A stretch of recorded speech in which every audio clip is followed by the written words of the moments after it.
Here is some more conversation on Chapter 2. And all I'm doing is drawing from the end of the chapter. You've got rankings, you've got exercises, and you've got problems. These, if we weren't flipping the classroom, these would be your homework. But I'm just going to have you look at a few examples now and look over the others and send me the ones that you want to see in class. You don't need to solve them, but pick a couple out that you think that you could not solve. All right. I've chosen ranking. There's the group of problems called rankings. I've chosen number 1, which looks a lot like the lab that we did. So we've got Paul and Burl on the scaffolding, and let me draw the scaffolding. And it is being held in equilibrium by 2 ropes.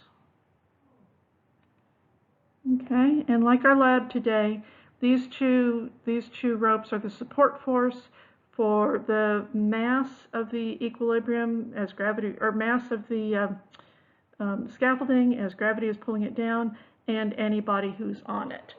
So in this case, the question is the leftmost support rope. So this one. And in what circumstance is it under the most tension? Does it have the largest force?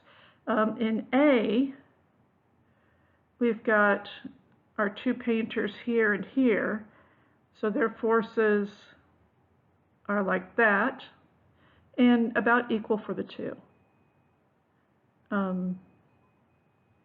In B, you've got your 2 painters here, and Paul is coming this way, so it is putting more force on the left hand.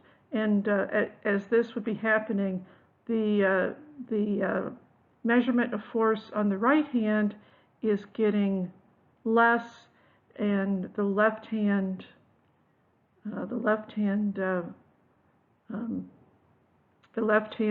support is taking more of the load. And the biggest, it's going to be in situation C that the left hand rope holds the most tension, because we've got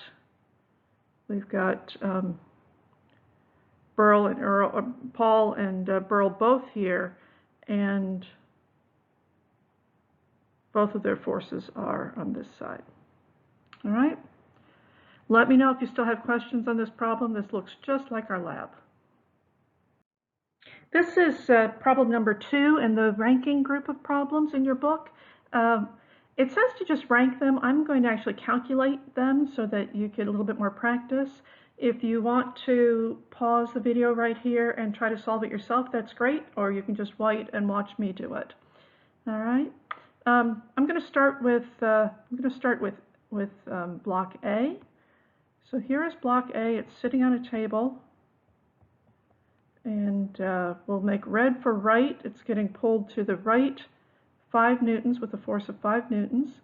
It's a vector. It's got a direction and a magnitude, and it's getting pulled to the left. We'll make left lavender at a force of 10 newtons. Something this problem doesn't show you is that this is not at equilibrium. What's going to happen with this block? This block is going to move. In what direction is it going to move? It's going to move to the left. A good practice is to make the length of your vector, which is the arrows that you're seeing here, make the length of them comparable to their magnitude. And of course, they always point in the direction that they're going. So in this case, we have 10, and from that we subtract 5. So our resultant is that we are going to have 5 newtons. What direction? To the left. All right.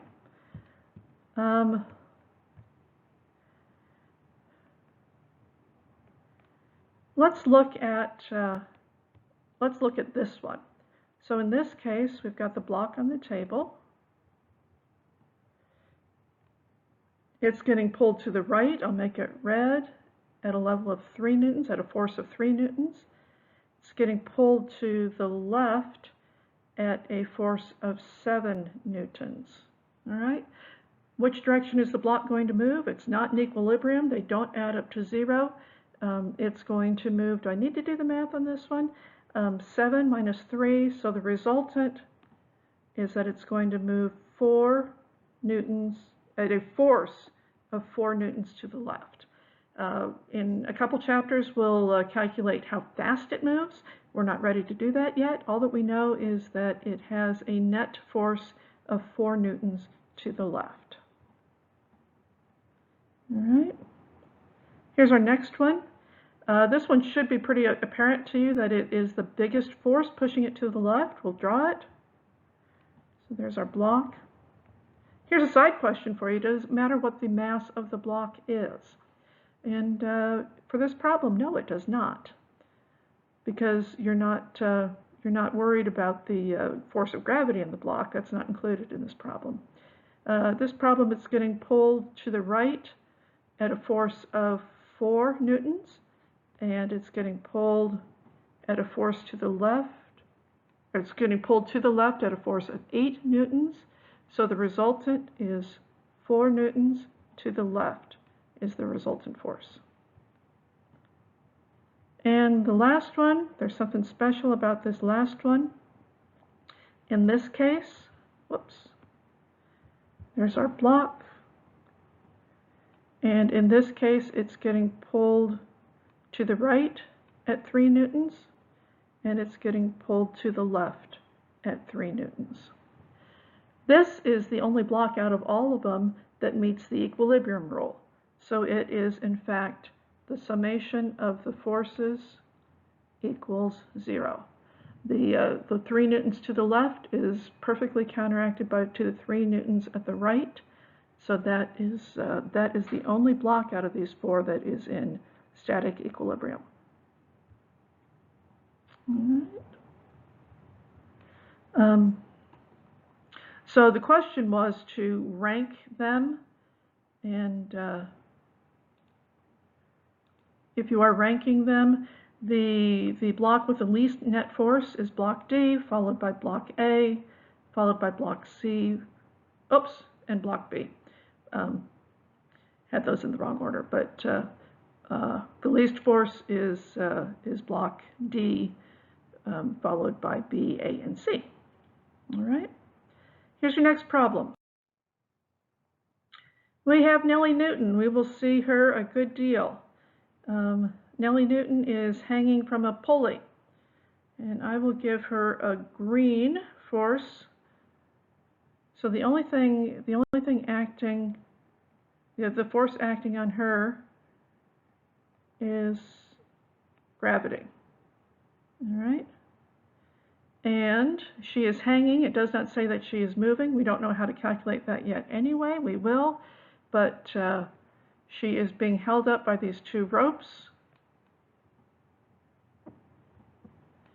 that are, in fact, wound around a pulley. All right. All that a pulley is a disc that has a notch for the ropes to hang in, and it is just a means by which the force can change direction. When it's only one pulley, it doesn't do anything to the force. We will work with pulleys in future chapters. You maybe remember that from an earlier grade when you studied simple machines. But right now, when we see a pulley, all it is doing is not changing the magnitude of a force, but it is changing the direction of the force. All right. If we have a scale right here. I'll color it in. There's the scale. What does the scale read? Can we tell that from this diagram? Well, in fact, what the scale reads, unless there's something non-circular about our pulley, we'll just keep it simple here. But if the sum of the forces were in equilibrium, that was given. So if the sum of the forces equals 0, that means that the force due to gravity, the downward force, is equal to the 2 upward forces. And we have no reason to believe that everything is not perfectly centered. So each of these ropes. Together, the ropes carry all of Nellie's weight. So one rope carries what? One rope is going to carry half of her total weight. So the reading on the scale is the reading equals half her weight. Did we need to know what her weight was to make that calculation? No, we didn't. No, we did not.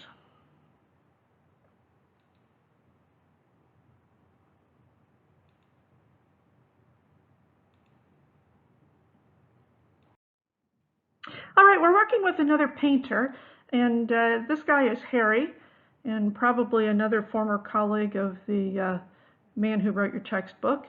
What we know about Harry is that he's got a mass of 500 newtons. All right, so the downward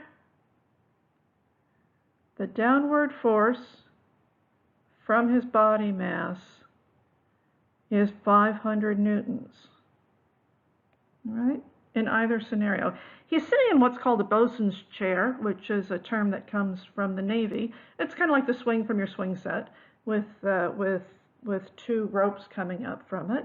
So let's go ahead and in the left-hand one, he's got the left-hand rope holding part of his body mass, and he's got the right hand.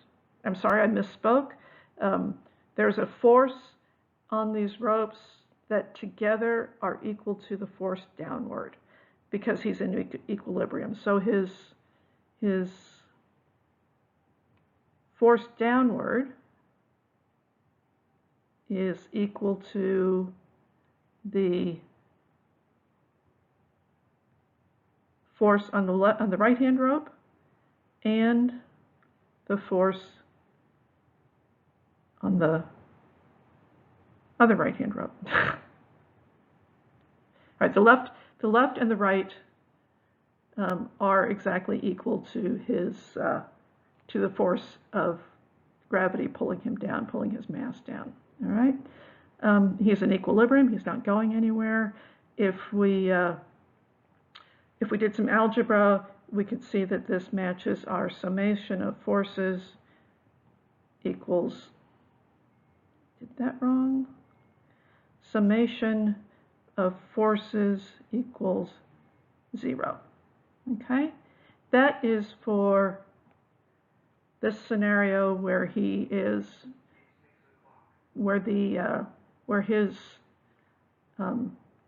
bosun's chair is being held up by two ropes.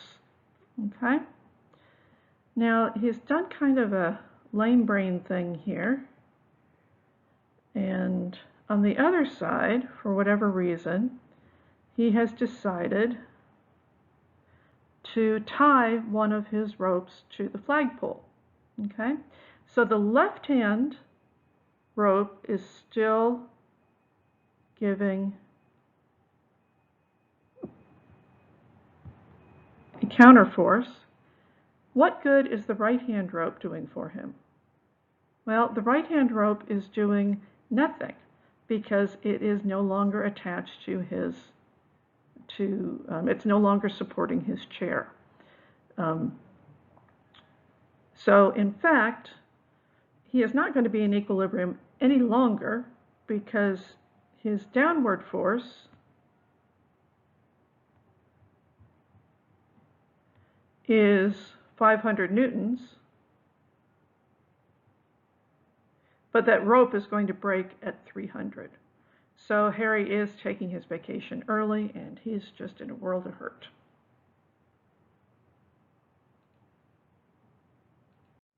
Okay, I'm looking at exercise 30 now. Feel free to pause the video and see what your answer would be.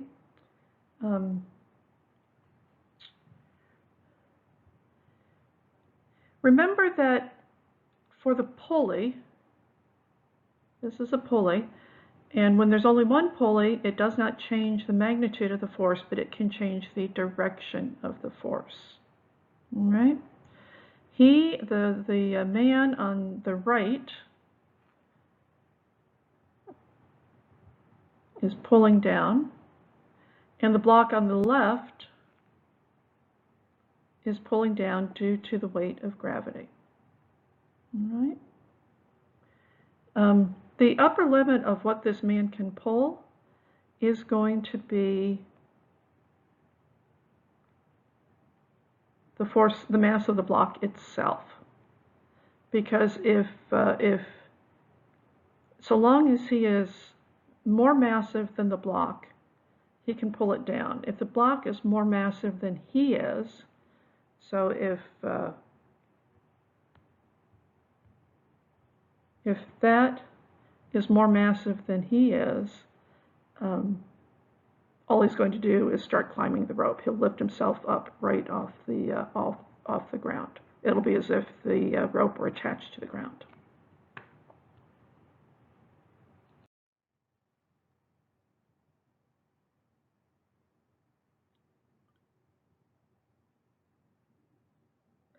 Now let's put some numbers against that. If he in fact is pulling the rope downward at 800 newtons, then the force on the block is also 800 newtons. The rope is pulling down, the block is counteracting it.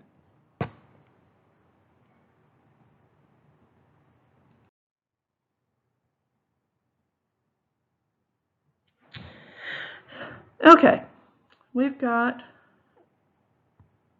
our jug on the table.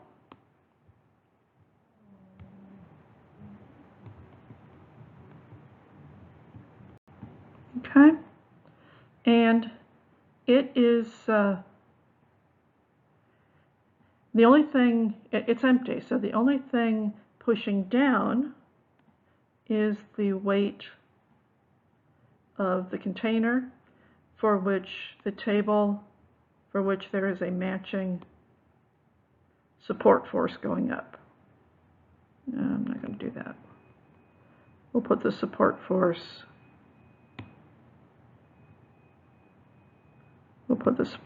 there.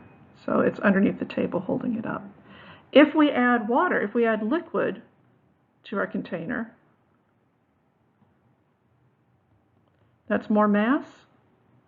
So in addition to the weight of the container, we've got the force due to the mass of the weight of the liquid in the container. And now, even though the table hasn't moved, it is adding to its support force because this is in equilibrium. So the forces pushing up have to equal the force of the container pushing down and the force of the liquid pushing down.